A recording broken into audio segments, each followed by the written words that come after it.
Hi, this is David Gornoski, host of A Neighbor's Choice and Things Hidden podcast, as well as some of our other programs like Science and You with our chief science advisor, Dr. Yu, and our seed oil survival series that we continue to have great fun unpacking the truth of nutrition.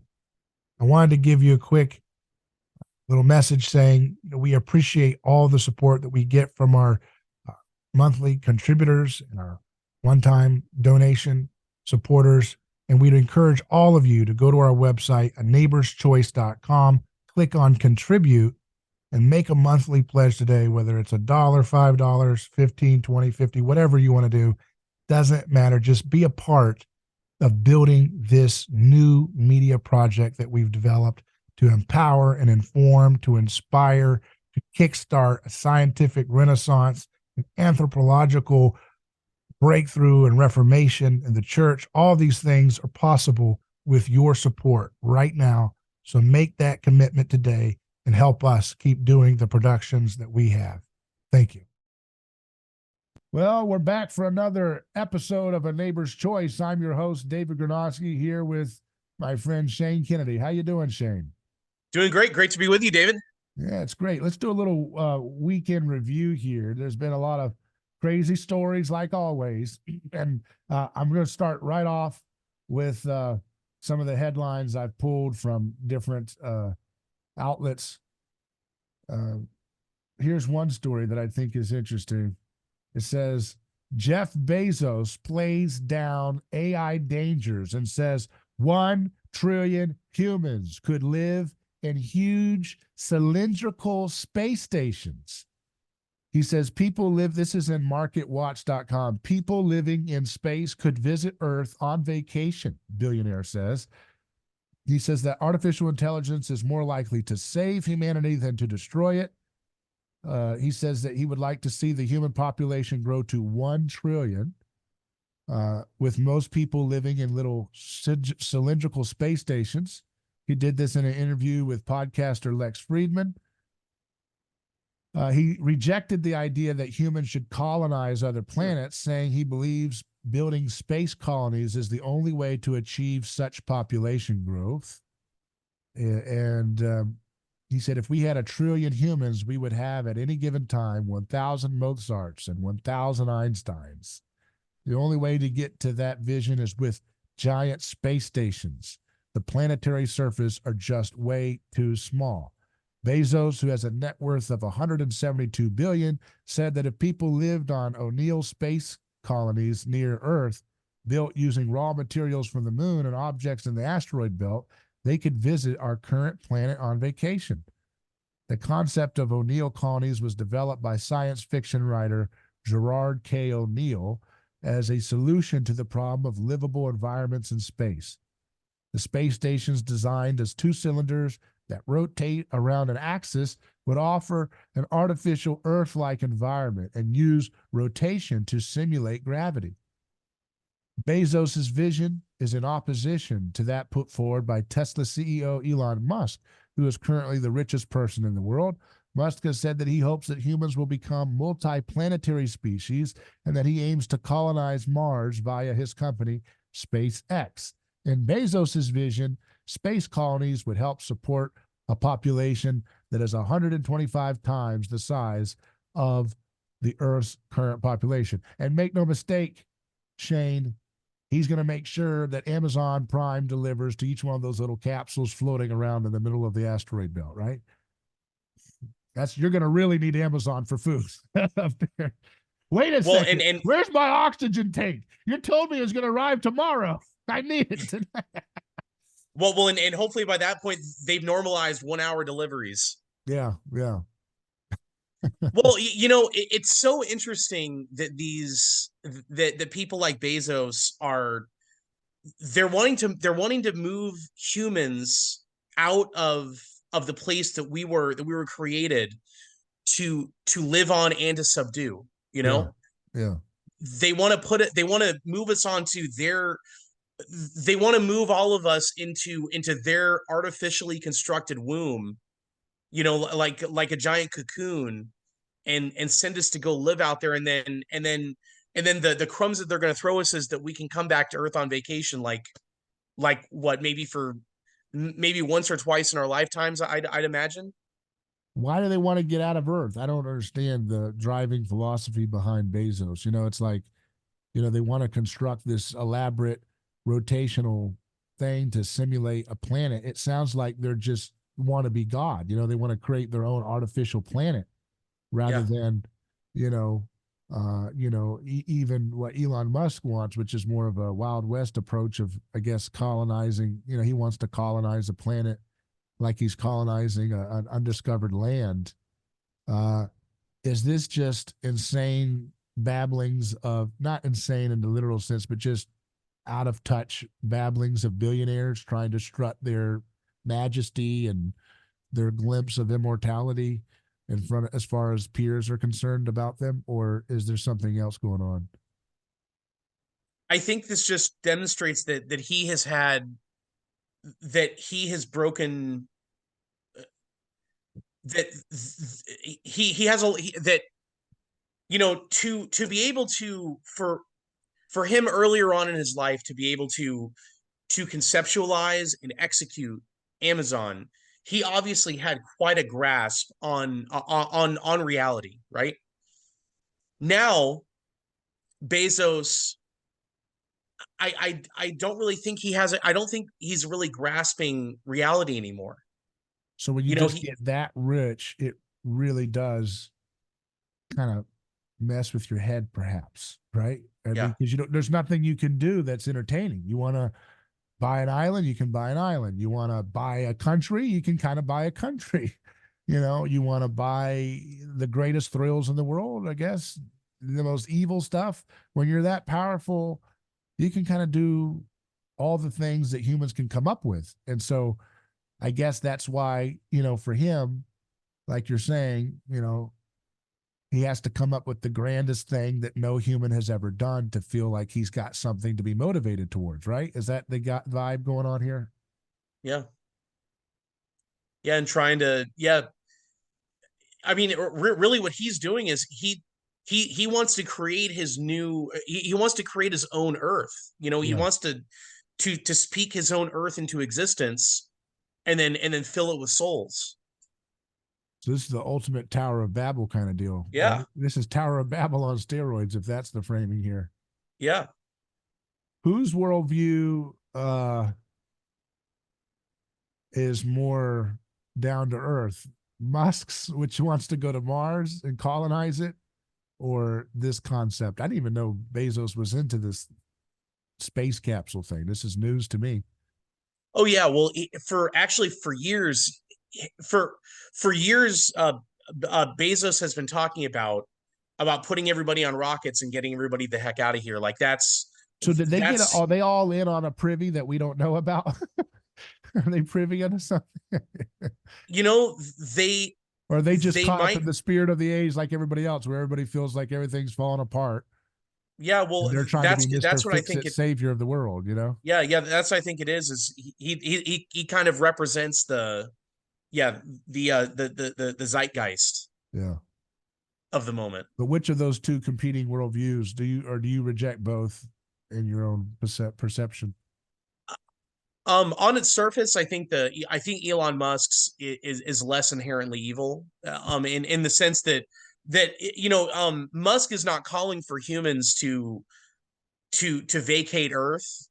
Yeah. The only thing that Musk is talking about is That's his vision. in his sci-fi dreams of the future is for humanity to expand its population to other planets, to go out and pioneer space the way that the way that humans did the Earth, circumnavigating it and everything. So in some sense, the way you look at that, he's kind of like saying, you know, you can see a Christian angle out of that, which is like, go and explore the world that God has given you. And if you can get to Yeah. another planet, why not? you, What I you know don't like about the Musk thing is this idea that like the only hope for humanity is if we start, you know, putting some of us on another planet. To me, that, is kind of an arrogant defiance of what I think Earth is supposed to be, which is our home, right? It's supposed to be our place You know, you could say maybe it's not supposed to be our exclusive place. Maybe we're supposed to have expeditions, I'm sure, but like this should be our home until we understand otherwise. But for people like him who kind of reject any kind of concept of a providence in the world, it seems, I guess they feel that kind of loneliness that they got to do it yourself and not rely on any kind of trust that the planet will be comfortable to live in as we see it today, you know?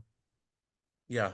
Well, and they, it seems like Bezos is very hostile toward the idea that the thing that makes the world alive is the presence of humans here. Yeah, that the earth would really just be a barren, it kind of like a barren wasteland without humans. Right. Or actually, I think I got that mixed up. That Elon Musk, or that Jeff Bezos views the Earth as being as humans as being like a scourge or like a disease. You know, that typical kind of like left-wing view that's so pervasive now, that the only way to make things better is to reduce the number of humans, that every human on the earth is simply too many. It's this As notion that, Bezos, that you're saying Bezos is in that kind of yeah, movie. yeah, So and he's that, kind of he's put a twist on it. He's saying, well, hey, let's not do Malthusian stuff to depopulate. Let's just evacuate and let's have trillions of people, but just keep this earth. So you think that's really the idea? Let's keep all the servants out in space and then leave the planet Earth for him and his buddy. well, yeah, yeah. I think what he's saying is, hey, let's be merciful here. Let's not wipe everybody out. Let's launch these peasants into the atmosphere. Let's send them out. Let's send them flying, right? Yeah. Wow. And they really believe it. Wow. So this is kind of like this is like a public negotiation with the elites about how to set the terms of the future, because they're all agreeing that planet Earth is too sullied by all the people. So now it's like, I see, that makes sense. It's kind of creepy, isn't it? This is like straight out of a movie, isn't it? You know, always the villains were always the ones that were worried about population, you know, on planet Earth. And now these guys are getting to the point where they're like trying to negotiate the terms of how this is going to work, right? Yeah. So you got some of the nastier ones who are probably just like, you know, let's cull the herd. And then you got some of these other guys who are like, well, what about this? Let's take all these savages and throw them into the atmosphere, and we'll have them plugged up to I don't know what Bezos thinks about what they're going to do up there, all trillion of us. Oh, he probably has some Amazon Prime branded Video, version right? of Neuralink or Amazon Prime Video. We're just all watching videos and all the time, 24 hours. But who's going to like cut their grass back here on Earth? Robots? Wow. Yeah. Yes, probably. Yeah, probably robots, and also too, a lot of them would probably say, well, what we want to do is allow the environment to go back into its natural state. But they're going to want to hang out by the beach and stuff, right? And drink wine. Oh, of course, they're going to be the ones that are going to be living here. Yeah. And they'll have all the robot servants and everything like that. And then the rest of us are going to be up there, and we'll get our little once in a lifetime voucher. It's kind of like it's like a perverted mixture of the Garden of Eden and the Tower of Babel, isn't it? Kind of, yeah. You know? Like, we'll use our technological powers to like unify the world and then send them packing, and then we'll return Eden to Earth. And, you know, so it's like this kind of mixture of like, I will reach godlike power and unite the world and then evacuate the world. So Musk is like in that sense the most conservative of the public personas for this whole deal, right? His deal is like, hey, we don't need to cull the humans, we need to be having more kids. And they're like, and then Bezos is matching them with that argument, saying, no, let's have trillions of people, but up there, let's send them up there. not to Mars. I don't know why his beef. What is his beef with not going to Mars? I don't know. Just to be mimetic and differentiate Yeah. himself from his mimetic rival Musk. Um, that's one way to look at it. You know, And then you in got his mind, people like he probably says Mars is great the way it then you is. got people like Bill Gates who are like, hey, what about how about we just work on medicine? Yeah. And bugs. That'll solve the problem. Yeah, and Yeah. we'll all eat bugs. And put bags on every cow's bottom. I mean, my God, insanity. Well, It's you so know, dystopian. It's just yeah. depressing. It's like, why do we want millions of cows with little bags on themselves? I mean, you need to You put little know, bags around the little vegans. They eat so many beans and everything. I mean, God, have it, mercy. Especially when you're eating those seed oil sludge burgers with the fake blood coming out of it. I mean, ugh. it reminds me of all the remember the those exorcists that you've interviewed along the way, how It how reminds me that we need to call them and bring them yeah, to those yes, people. yeah, well, yeah, we desperately need them in this case and in many others, but you know how they would how they talk to you about um how how demons are interested in inverting hierarchies and inverting the natural order of things. Mm, And it really seems like, I mean, it seems like that's slapping us in the face all the time now. yeah, yeah. In this, I mean, in this case, and then there are countless other cases. If you know, And of course, from a Christian standpoint, we would look at that from an anthropological standpoint, hierarchies, and say, well, hierarchies can also be challenged in a good way, right? You know what I mean? Not that you invert things by force and trickery, but rather that there is some negotiation that can be had when it comes to hierarchy in a free society, right? You yeah, could start off with a nickel in your pocket. That concept of the American dream is really a Christian kind of invention, the idea of fluidity up the hierarchy, right? Pagan cultures didn't have any concept like this. If you started from the yeah, bottom and went to the top, it's because you were next to have your heart taken out by a high priest for the god. That's why yeah, you went from the bottom to the top in the high, you know or maybe you went from the top as the king and you lost your luster as you got a little old and you went straight down to the bottom and exterminated or sent out to the desert to die as an exile. But there was no like fluidity of hierarchy in that sense. And then it's almost like this evil perversion of that comes along and tries to outdo that, right? To try to compete with that framework of fluidity and hierarchy, right? And of course, not all hierarchies are fluid, right? Michael Jordan is objectively a better player on basketball's terms than the average person. And that's not a very fluid structure except for age or whatever else accounting for, right? mm-hmm. So, I think that's really what's going on here.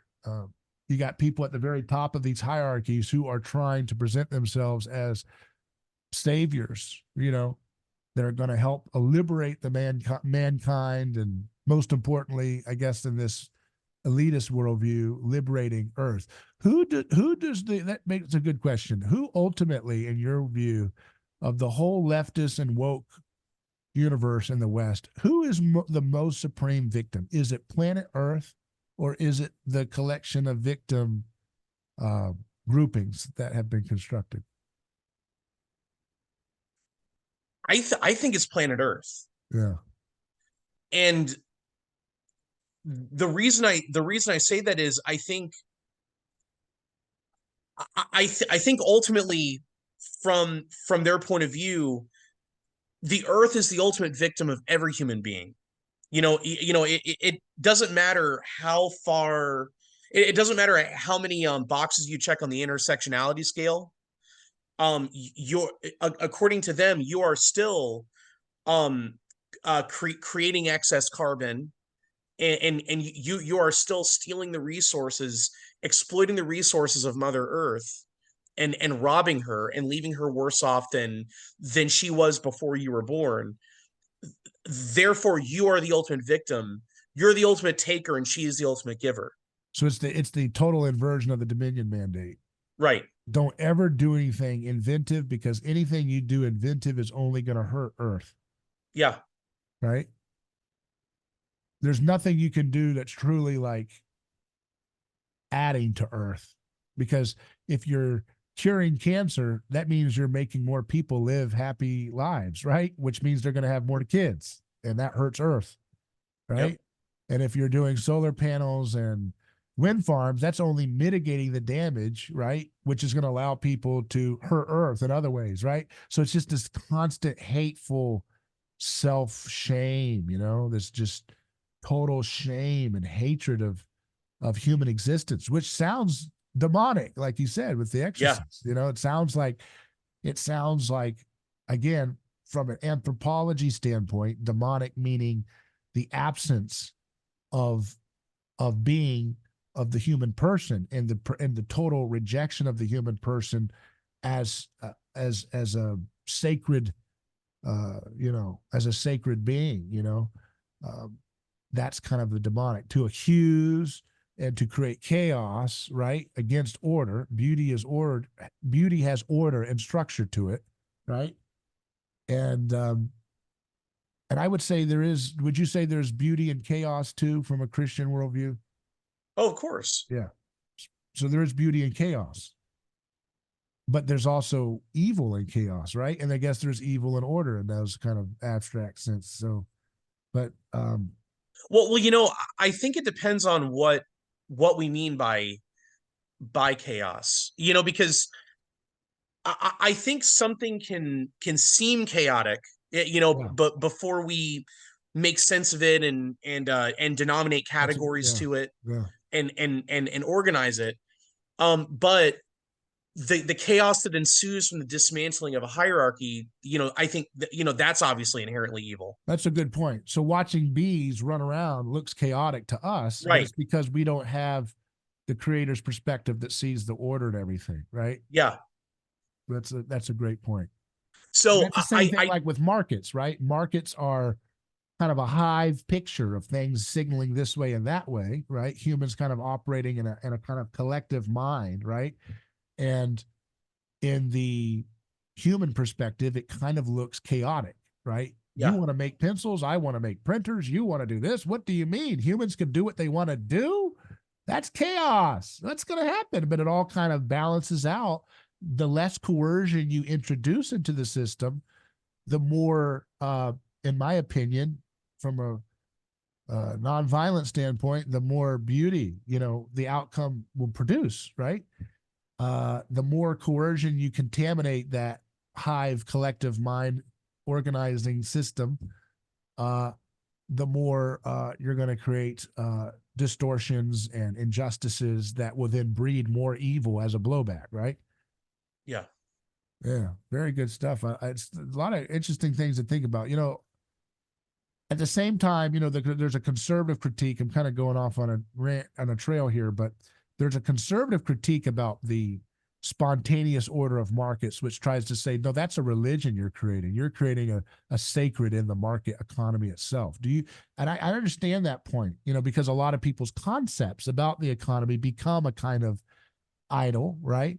But Mhm. how do you deal with that framing of things too? Well, so as far as the so spontaneous order, um, the free market is the name free market is invoked by all kinds of different people. Right, And the name free markets was invoked by people like Ayn Rand right. and a lot of her ilk of libertarians, which hey, I don't hate those people, but I have a lot of disagreements with them, but I greatly respect them. Um, but they tend to extrapolate their view on evolution. Yeah, The idea that it's this that the universe that there's like this mechanistic force in the universe that's always driving things from chaos into non-chaos, without the input of humans, without the input of intellect, without the input of design. yeah, That it's just the natural order of things, and it's just been this way, and it's almost this idea that that things have existed really into eternity. That all of the material order, goes back infinitely, and that it has always been this. It's almost had this unconscious draw toward order from chaos. And that's the world of evolution and biology. It's almost like they've extrapolated that into economics, Yeah. Yeah. where they say the whole goal is for humans not to have any input in the marketplace. The whole goal is for humans to kind of sit back and allow the market to do what the market does, Yeah. when in reality the market is made up of humans. Yeah. And I think that's a really important thing. I think that's a really important thing for us to think about, that when we're thinking about spontaneous order isn't just the market just doing its thing. Spontaneous order is spontaneous order because it's a bunch of humans coming together in a way you can't quantify, that they're all collaborating without ever knowing one another. And Yeah. and in that, and I think the Austrians capture that better than anybody else. Yeah. Yeah. Spontaneous order. Yeah. And it's certainly not a concept that is in fashion, No. in this century or the last. So, so, but it's, the temptation to take a shortcut to heaven that leads to hell on earth is to employ violence and coercion. Well, just here it's fine, right? And when you do that, when you initiate that violence to try to rig the market for this or that, I think it just opens up a panoply of chain reactions of other coercions, you know what I mean, and other bad choices, lying, defrauding. That's what all that's what government does. They lie, Yeah. and they defraud, and they steal, and they counterfeit, and they kill, and they kidnap, and that's truth. That's what they do better than any other entity on the planet. Yeah. They do it better than the mafia. That's why they're government and mafia is mafia. Yeah, Mafia they put the for mafia out of business. yeah. And in other governments, most governments, maybe if they don't put every mafia out of business, they bring them to heel to work with them in a kind of symbiotic relationship, right? Yeah. But I do think governments are becoming obsolete because of technology in a variety of ways. And the question will become, will it be mediated by, this corporate oligarchic structure that currently controls governments around the world? Or will there be kind of a spontaneous order from the bottom up of markets and media technology disrupting that power grip? What do you think in the coming century here that we're in? I think you're absolutely right that the governments as they exist now are becoming obsolete, Yeah. And I think the solution that the people that currently run the show are proposing and working toward is, they're saying the solution is bigger government, government that's, it is to essentially do hostile takeovers of local governments and assimilate them into a giant Borg of governments. Yeah. But I don't think that's the solution, because I think you're absolutely right that what'll happen is, if they do that, then the multinational companies are just going to coalesce even more, so that they can supersede whatever state exists. And ultimately, I think the solution is going to end up being, and I hope it's not, I hope it's something that we can work toward peacefully, is to move governance back to the locality. Well, and that's, yeah. Yeah, and I think that's where it's going to have to go. Yeah. What's interesting too about that is, like, from a Christian anthropology standpoint, the truth sets you free. Yeah. And speaking the truth about your own people helps set you free from the primitive use of sacrificial violence to keep things going. And so, in the true sense of the word, to speak the truth and to live the truth sets you free from tyranny, literally, right? If your society doesn't know how to live by the truth and speak by the truth, it will be enveloped by some form of tyranny or another. And whether it's a breakdown of chaotic tyranny, of like tyranny of ignorance and tyranny of social trust falling apart, or in a more, cartelized, oligarchic, well-run looking tyranny like we have trying to be pushed onto us today, right? So what's interesting from the American perspective of this, and I know this is doing very uh, kind of a not full justice of it, but it seems like for much of this contemporary American political history, you've got this deal where uh, there's the pro centralization and tyranny elitist side, and then you got people saying let's disband and be distrustful of oligarchs and tyranny and centralized power, right? And it seems like for the longest time, the establishment gets power, and then the so-called counter-establishment says, hey, let's go here. But we end up getting more power and more and more and more. And so it's almost like this kind of like pacing, right? There's a pacing effect happening where it's like we had, let's just take the last several decades, this concept of like, well, we used to have, limited government advocates. Well, we really haven't had limited government advocates in a long time. But they limited government advocates versus bigger government advocates. And when you put in the limited government advocates, they always make government and corporations more powerful, right? And then people throw those bumps out and say, if that's limited power, I don't want it. Get rid of it. Let's go get more bigger government. So they do the bigger government brand politics for a while.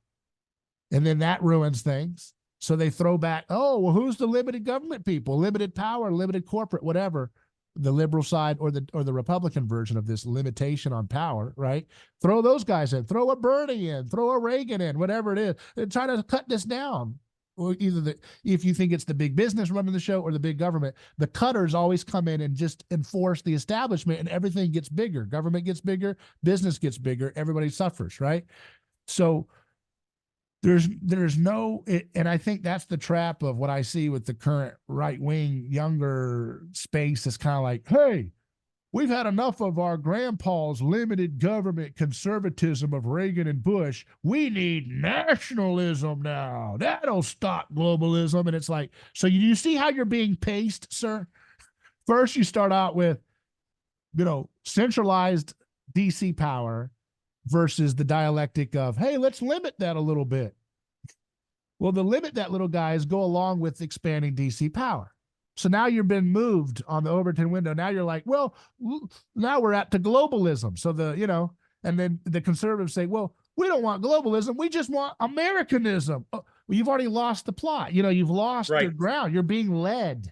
Now your rear guard action is not, you're facing a global empire. Let's just keep nationalism. Well, I thought you didn't like nationalism. I thought you wanted federalism and decentralism. Oh, that's what our grandpas wanted. That's not good enough. We need something tougher to fight globalism. If we stick to limited, decentralized republicanism, we'll never beat the globalists. We got to be nationalists to beat the globalism. It looks weak. It's pathetic. It is weak. It's reactionary. It's not leading, right? Yeah. And what it does, it represents a complete and total break with reality, because the thing, you're absolutely right that nationalism is the gateway drug to international, or to to internationalism. And when I say internationalism, I mean like the bad version of it, like the World Economic Forum version of it, the Davos and World Bank and all that kind of stuff. Right. Because there are good internationalists out there who literally just want everyone to get along, and I sympathize with those people. I totally get it. They're pacifists, they're pro peace, anti-war, and everything, but there's a wicked group of internationalists that are and the poster child is the World Economic Forum, and what they want is they're saying no, Americanism isn't good enough. Being a proud European, that's not good enough. You have to be a proud global citizen. And then you have Jeff Bezos over there who's saying the only way for you to truly be a proud global citizen is to sign on to move onto my metal womb that I'm building in outer space. That's the only way to be And you truly know that, a you know that, proud global citizen. and you know that metal thing is going to be, that hunk of metal is going to be really tied into some kind of social credit if you're up in that little box. Yeah. You cough the wrong way, you know, about the woke rhetoric, speech codes of that time, and your Oh, oxygen's going down in your capsule. yeah. Oh, I'm a little lightheaded. Well, why don't you start talking woke? Okay. All right. I love roaches. I love roaches. Oxygen coming up, you know. Good Lord. You want that kind of power? I mean, Lord have mercy. This is Darth Vader stuff, man. It Let's just be is. real. It's disturbing. I think a lot of it's overblown, though. I mean, I don't know. That leads me to my next story, which I don't have a headline for, but recently David Grush, who is this whistleblower who was in the intelligence community, he was out in Congress. He's done an interview with Rogan. Now he goes on Tucker Carlson on Twitter X for a big sit down this week, and he did this talk, and he's saying basically the same thing. And I know you haven't seen that. What the general takeaway is, this guy is saying that our government is in possession of crashed craft that we cannot make in any human origin sense, and that we have in possession in the double digits. So that could either be 10 to 99. If I was Tucker, I would have said, I know you're going to be in trouble, but can you tell me, is it closer to 10 or 99? But he didn't, I don't know how that goes. Just wink if it's closer towards 10, or wink, you go wink the other way if it's closer to 99. Can you cough or something? I don't know. But this guy says this is the thing. A lot of people think he's a intelligence operation, especially in the conservative circles. You see this kind of, Tucker's one of the few, he's one of the few prominent conservatives who really takes the UFO story seriously. And a lot of other folks think it's just a Pentagon plot to raise money, or just a way to scare people for global government to, there's an alien invasion. There's a lot of little angles on it. But just taking it at face value, the way Tucker engaged with this guy, he said, I came in very skeptical. People say a lot of stuff about you, and we've won me over. Now, you can say, well, Tucker's family came from intelligence or whatever, but I take Tucker sincerely. I think he's a sincere truth teller and a sincere person who wants to learn with his audience and so I think he's being very earnest, and I am I'm persuaded to think there's something there. I don't know what that looks like, but this gentleman, David Grush, who's at the highest level of intelligence data examination, has seen evidence that there are crash craft in the possession of the United States government, that other governments around the world have their own programs similar to ours that are investigating this subject, and that this has been happening for quite a long time, including he reported on a 1930s event in which fascist Italy, apparently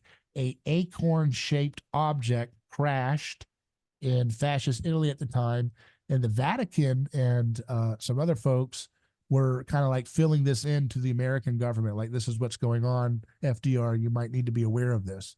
That he talks on that story. He won't talk about anything else or confirm. He does not confirm or deny, I believe, the existence of what they're calling biologics, which is beings, and he says they're not, but he's basically, his point is, we're not alone. There is something there. It doesn't mean they have to come from another planet. He makes very vague things that this is in keeping. This is not necessarily incompatible with traditional religious views about there being angels or demons, that these things could be within that same taxonomy. He kind of keeps it vague, whether they're from, other planets or whatever, or whether they're some kind of being or whatever.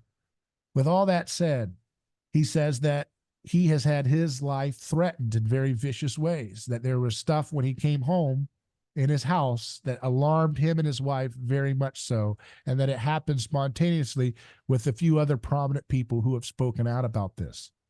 Now, he seems compelling to me. And again, who knows? This is such a weird world we're in right now.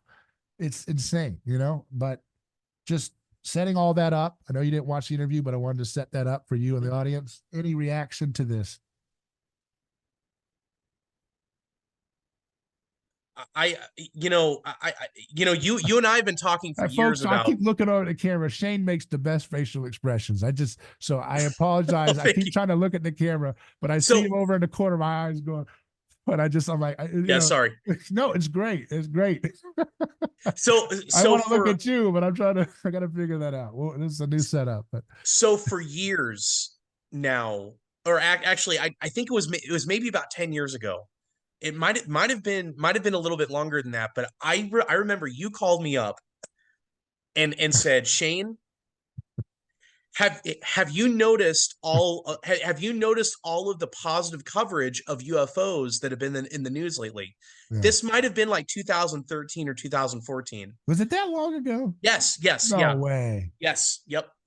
Oh, are you serious? No way. Yes, 100%. This is news to me, folks. Yeah. I'm taking it as so you that long ago? Really? Yes. Wow. And the strange thing is that CNN, Fox News, New York Times, all of them covered like it was two stories that both came out. One of them was that very first fighter pilot came out and said that he definitely saw UFOs when he was landing on his aircraft carrier or something like that. And then there was another story that came out, and I don't remember what the deal was with that, but they both got reported like the same week, and all the coverage was positive, and what all of the headlines were like, New York Times, Fox News, CNN, all of them, it was saying, are we alone? Well, we may not be alone. UFOs may be real, aliens may exist. Yeah. And I remember you calling me up and saying, Shane, what are they doing? For years and years and years, whenever a UFO whistleblower has come forward, the New York Times, Fox News, CNN, all the media, they would crucify them. They would say these ignore people it are most of the time, nutcases. but they would ignore it. It would go on the Daily Star or that kind of thing, Daily Mail or these tabloids, National Enquirer. If they ever rose to the level that they had to say something about them, they went next to Bat Boy. Remember Bat Boy? Yeah, exactly.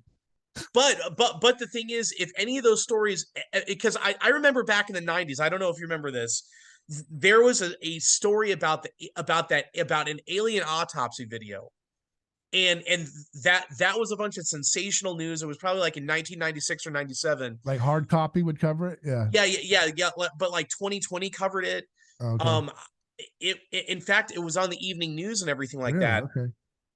And they did the story, and then at the very end they said, and this has all been debunked. Okay. This is all a bunch of garbage. This is all fake. Yeah. And those are the only folks, stories. It's all fake.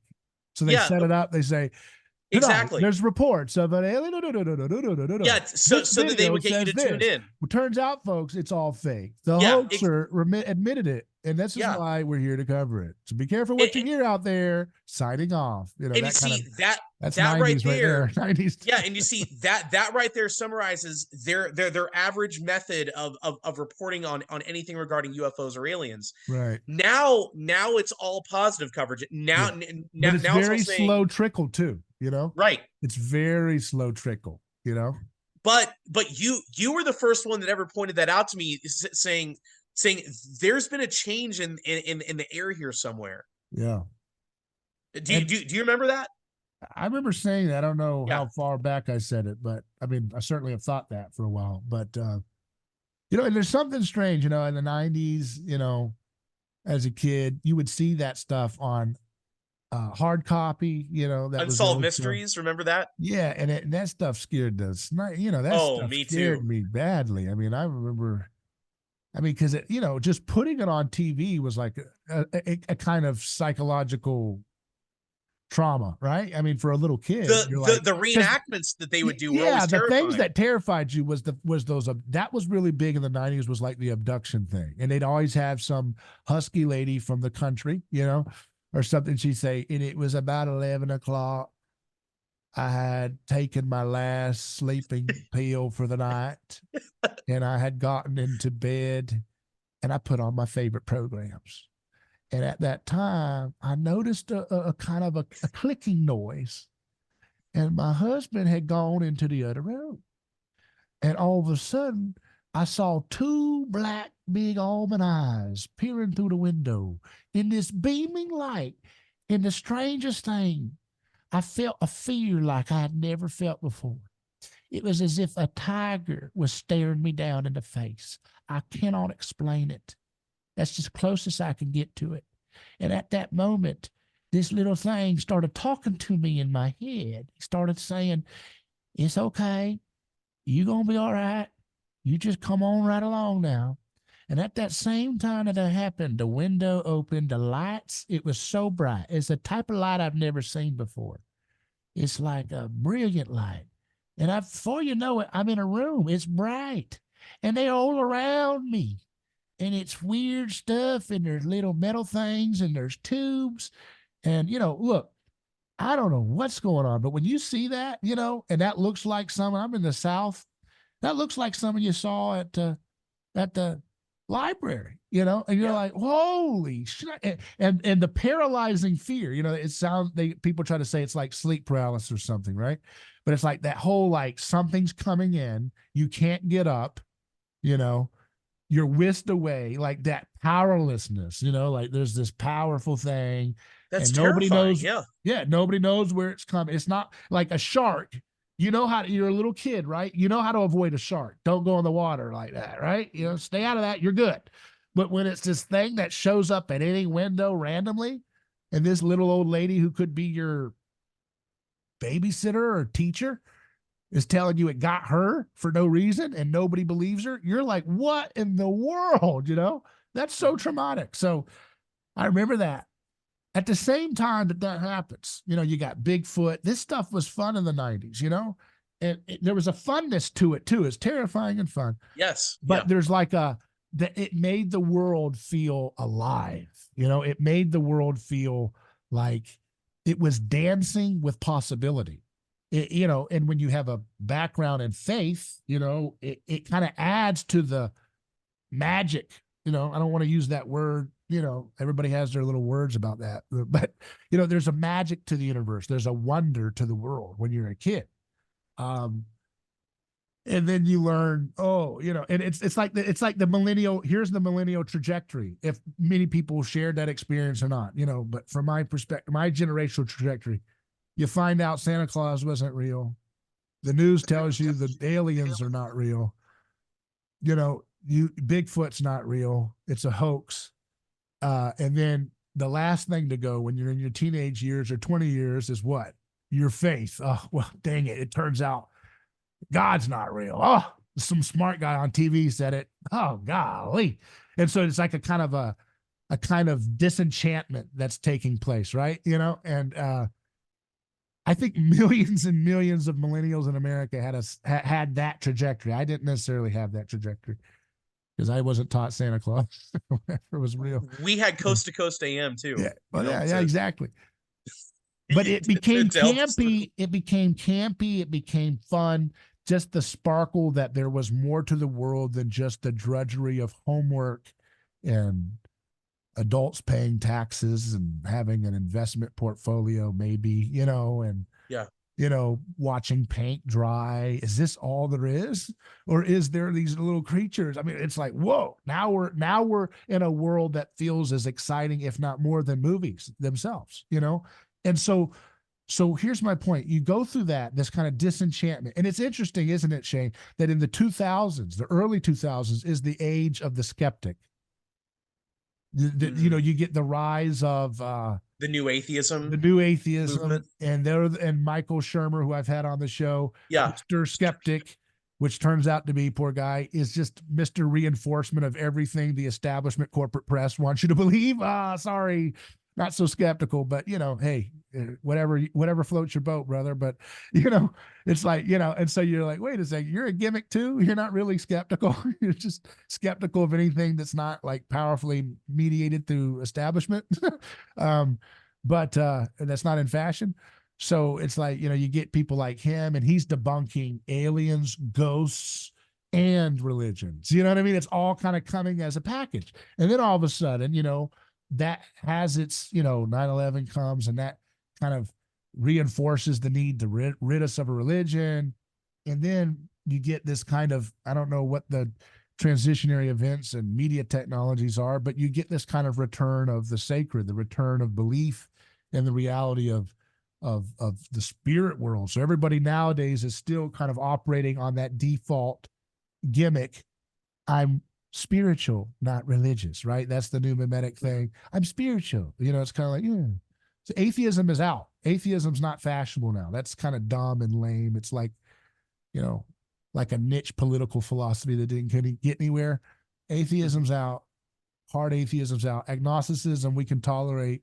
Let's be spiritually sensitive, right? You know? And then as that gets normalized, lo and behold, here we go. That freaking newspapers, New York Times, you know, this is skeptic central, we were told. This is facts. This is rigid facts and adherence to the truth. This is the establishment, sophisticated people, you know? And they're saying, we're told they are that. And they're saying, oh, aliens could be real. Front page. What? CBS, 60 Minutes. Yeah, aliens are real. Okay. And then everybody's so burnt out from all, and this, notice this stuff happens.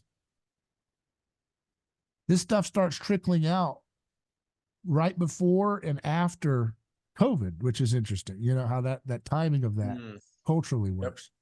Yep. And COVID was a very bizarre thing. For the first time, people experienced, you know, what became popularly known as a mass formation event psychologically, you know, from a mimetic theory standpoint. We would just say that's a mass contagion of mimetic, you know, this is the same old of what humans do, but it's rearing its head in a very grand way, you know, and in a way we haven't quite seen before. And the way people fall into line when there's a plague, it kind of shook people on a level we still haven't recovered from, both those who were pro the establishment line on COVID and those who were skeptical of the establishment and all the ones in between. It shook people. That's why I think, by the way, DeSantis's campaign has floundered so badly, because it's such a traumatic thing in so many different ways for so many people that people don't want to talk about it, even though he did some good things there, right? They're just like, I don't want to talk about it. I don't want to be reminded about it. I want to act like it never happened, you know?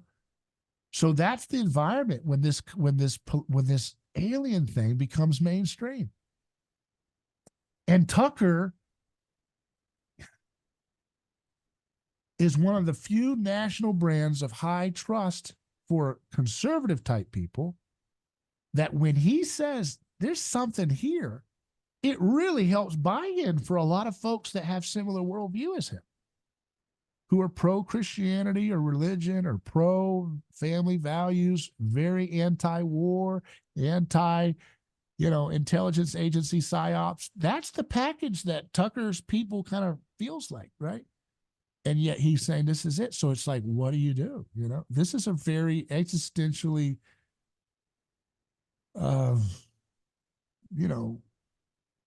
riveting moment for people who are paying attention.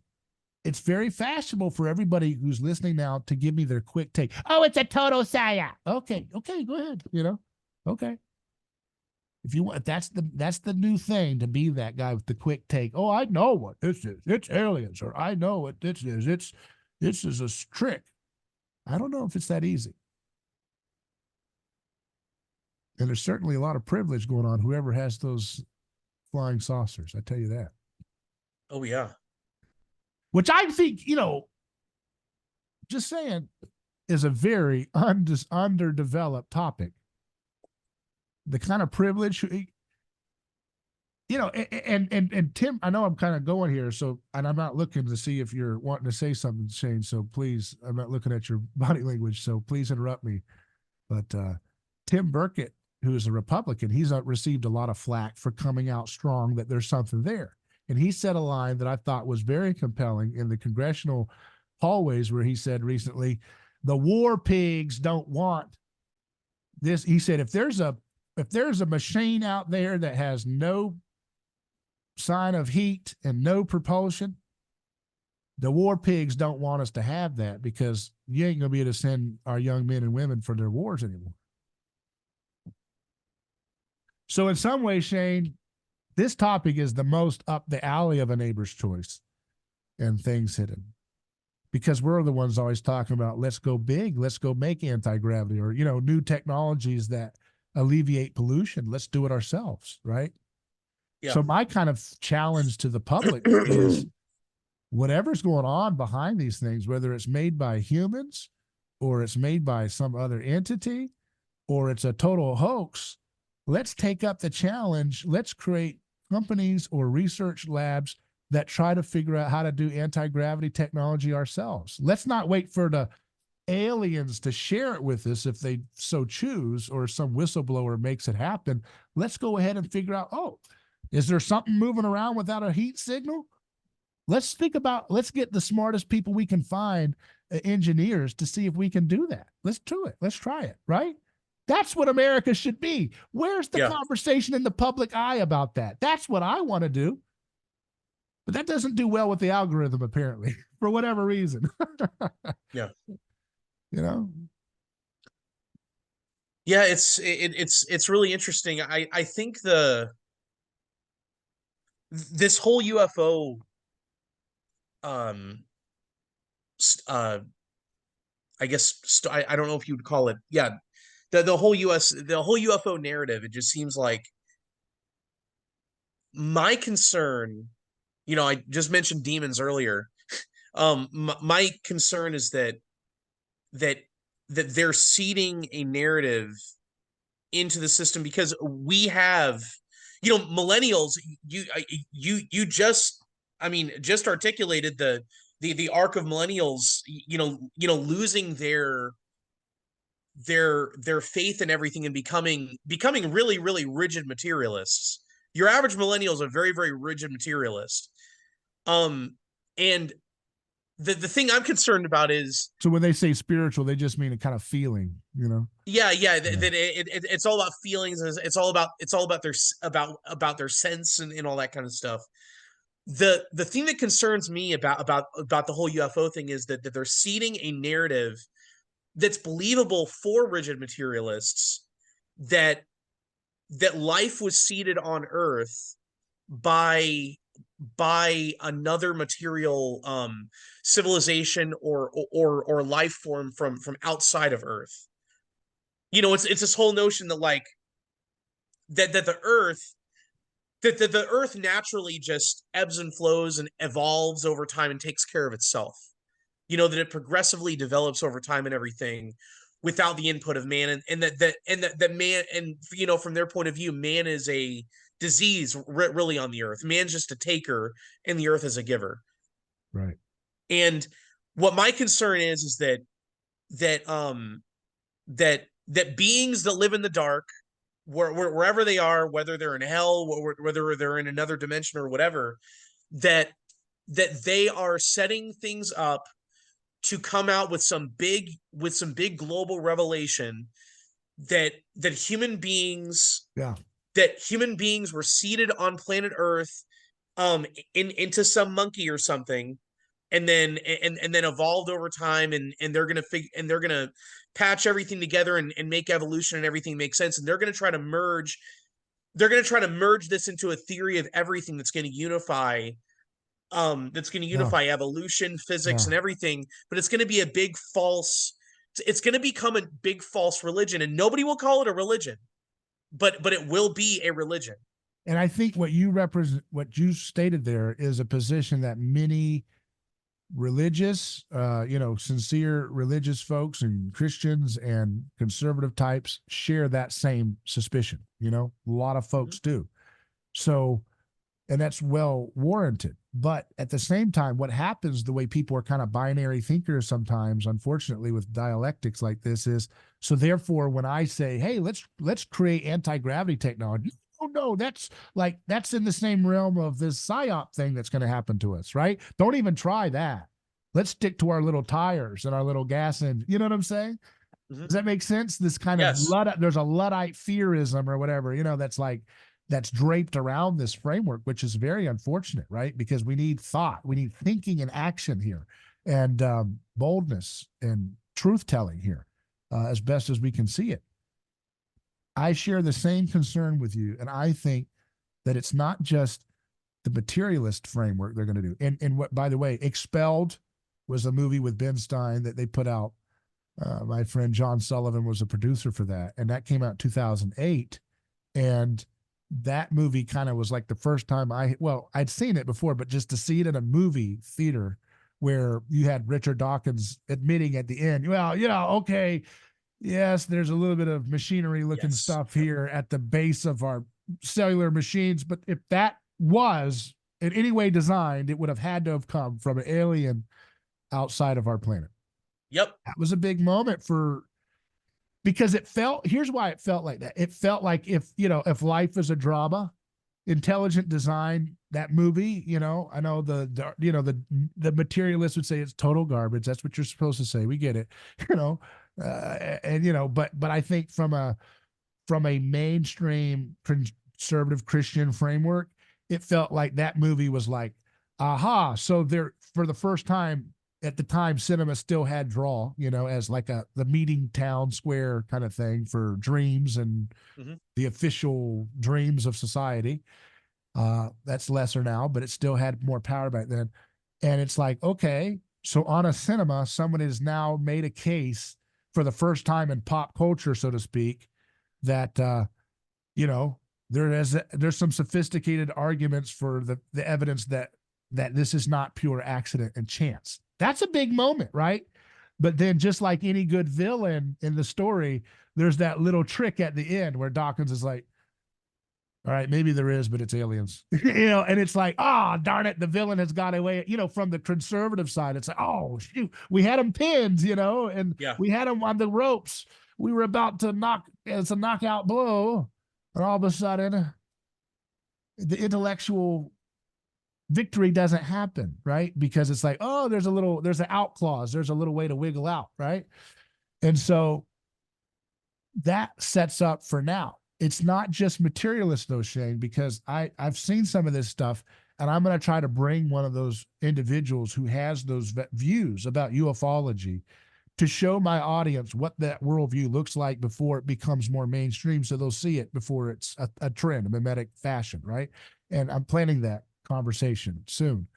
But it's not just the materialists, because there's folks who have more of a kind of Platonic spiritual view that's maybe more in keeping with Eastern religion, like Hinduism or something like that, where there is a spiritual world, and that accounts for what we call ghosts, and that accounts for what we call aliens, and that they're dimensional beings, and they control the planet, and it's all a trick, and Jesus was just another human who, this is really a thing that a lot of the ufology, it's not that, I would not say this is the dominant view, but this is an emerging view similar to the materialist one, which is that Earth is a prison planet, and it was seeded by people, right? And that we are basically like, a slave colony where entities are harvesting our bad feelings and our bad emotions. This is what they believe. This is actually the beliefs. It's just similar, I think, to Scientology, by the way, which is interesting. Yes. Scientology's in Hollywood and all this, it's kind of interesting how this all comes together. But this religion that I see emerging, this worldview, again, it's like you said, it's like this grand unified theory of everything, that it accounts for the spiritual again. You don't have to be a raving materialist. With this worldview, you can account for some telepathy or telekinesis and objects floating. That's all through this dimensional being thing that are overlords. And when you die, these people believe it's called soul capture or something, soul traps, where when your planet is like enshrouded by this trap, and when you die, basically the light at the end of the tunnel. So here's what's interesting. Here's the interesting thing, man. We're going on this. We'll have to save a lot of this for another time, but we're trying to wrap it up here just to give a point to this. There's this soul trap concept that says when you see the light at the end of the tunnel that so many near-death experiencers report, that's the alien overlord beings that run this planet, like basically shining a little light towards you to get your soul to draw towards it by putting in religious figures that you're comfortable with and family figures. They give you imagery. You go towards that, it traps you, they throw you back into another body, and that accounts for past life experiences that people get with hypnosis. That accounts for beliefs, ancient beliefs in reincarnation that are kind of hip and vogue still. That accounts for all that stuff. It all comes together, and it doesn't account for Christianity, right? That's discarded because guess what? It's the return of Gnosticism, this religion.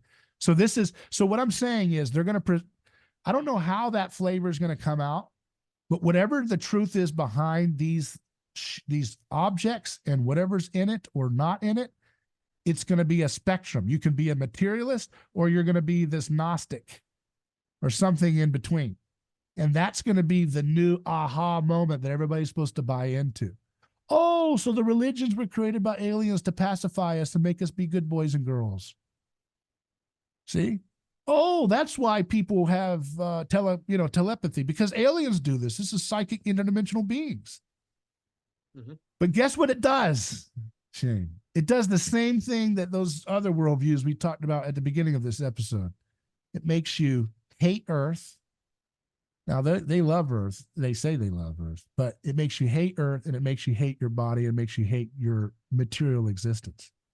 Yeah. And that's in direct opposition to the incarnational concept of the body mattering and matter mattering, right? Just as much as spirit, right? That's so fascinating, right? I think that's the coming attraction, folks, whatever happens. Yeah, it's well, and that's the thing is Christians are the ones.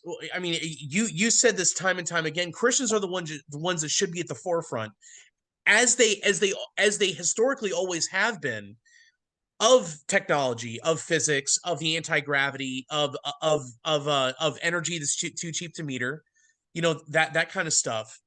And it's like part of this narrative is that the only people that are allowed to delve into that territory are materialists, or are the people that are really into aliens and UFOs and everything.